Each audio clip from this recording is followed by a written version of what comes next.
J'ai une révélation à vous faire. Le problème de la santé mentale des jeunes, c'est pas TikTok. Le problème des jeunes, c'est vous. Au début, vous nous disiez que le problème des jeunes, c'était la télévision et Club Dorothée. On nous a ensuite dit que le problème des jeunes, c'était les jeux vidéo et GTA 5. Et maintenant, on nous dit que le problème, c'est les réseaux sociaux, c'est TikTok. Vous passez votre temps à trouver des excuses pour ne pas admettre que le problème de la santé mentale des jeunes, c'est vous. C'est vos politiques contre les jeunes. La France de Macron, c'est la dépression des jeunes qui a été multipliée par 2 depuis son élection. Les hospitalisations pour tentatives c'est plus 76% pour les 20-24 ans, plus 118% pour les 10-14 ans. Un jeune sur 3 qui présente un risque de troubles anxio-dépressifs. Mais vous arrivez quand même à nous dire que ce n'est pas de votre faute. Le problème, c'est que les faits sont accablants. Depuis 2010, la courbe de la santé mentale chez les jeunes, elle est comme ça. Elle ne fait que monter. Donc, vous ne pouvez pas nous dire que c'est le Covid. Et quand vous regardez cette donnée en fonction de l'âge des jeunes, c'est pareil. Plus les jeunes grandissent, plus ils sont affectés par des troubles de la santé mentale. Le moment où les adolescents sont le plus affectés, le moment où les numéros verts sur la santé mentale des jeunes sont les plus surchargés, c'est le moment de Parcoursup. Et ça, le ministère de l'Éducation nationale le sait très bien. C'est même pire que ça, il le cache. J'ai auditionné des scientifiques qui ont été missionnés par l'Éducation nationale pour étudier la santé mentale des jeunes. Il leur a été interdit de parler de Parcoursup dans leur enquête. Le ministère a censuré un rapport scientifique qui devait interroger les jeunes sur Parcoursup. Mais les faits sont là. Parce que quand on interroge les adolescents sur ce qui les angoisse,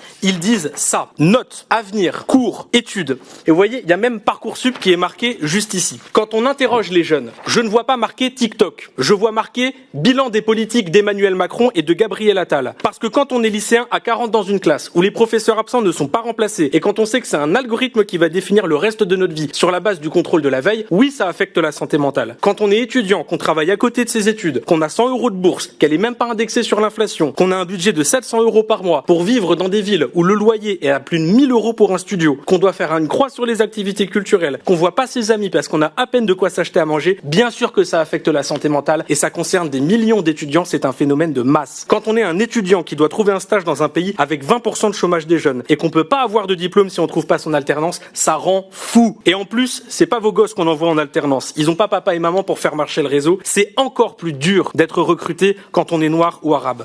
Et même quand on est une femme voilée. Voici ce qui tourne dans les groupes de promo. Une liste d'entreprises qui acceptent les femmes voilées au travail. Voilà jusqu'où mène le racisme et l'islamophobie dans notre pays. Quand on parle de détresse psychologique chez les jeunes, c'est ça qui ressort. C'est l'incertitude. C'est le sentiment de ne pas pouvoir se projeter. C'est se demander à quelle sauce on va être mangé. Comment voulez-vous que ces jeunes puissent se sentir bien dans une société qui ne veut pas d'eux? Et ne me dites pas que c'était la même chose il y a 50 ans. Le prix du logement n'était pas le même. Le chômage n'était pas le même. La croissance économique n'était pas la même. Le pouvoir d'achat n'était pas le même. La pression à l'orientation et au recrutement n'était pas le même. Il y a 50 ans, on pouvait se dire que demain ça irait mieux. Aujourd'hui, quand on réfléchit à la France dans 50 ans, on pense à la crise économique, au réchauffement climatique et à la guerre. Le problème de la santé mentale des jeunes, c'est pas TikTok, c'est l'incertitude. C'est les conditions socio-économiques dans lesquelles ils évoluent. Vous avez instauré un système de sélection et de compétition à travers Parcoursup, à travers la précarité, à travers le recrutement en alternance. Vous avez instauré un système de compétition dans laquelle la majorité des jeunes ne gagneront pas et dans lequel ils ne peuvent pas se projeter. Et la ministre de la Santé nous dira, on a mis en place plein de structures pour accompagner les jeunes qui ont des problèmes de santé mentale. Déjà, vous traitez les effets, pas les causes. Et le fait que vous ayez mis en place plein de structures, c'est bien ça le problème. Les jeunes ne savent pas où aller. Et parmi la dizaine de structures que vous avez mis en place, il n'y en a pas une seule qui fonctionne. Elles sont toutes surchargées. 8 jeunes sur 10 qui ont des difficultés d'accès aux soins pour la santé mentale. Réussir à mettre en place une dizaine de structures pour en avoir aucune qui marche, c'est une performance, vous êtes des génies. Alors, c'est bien beau de se réveiller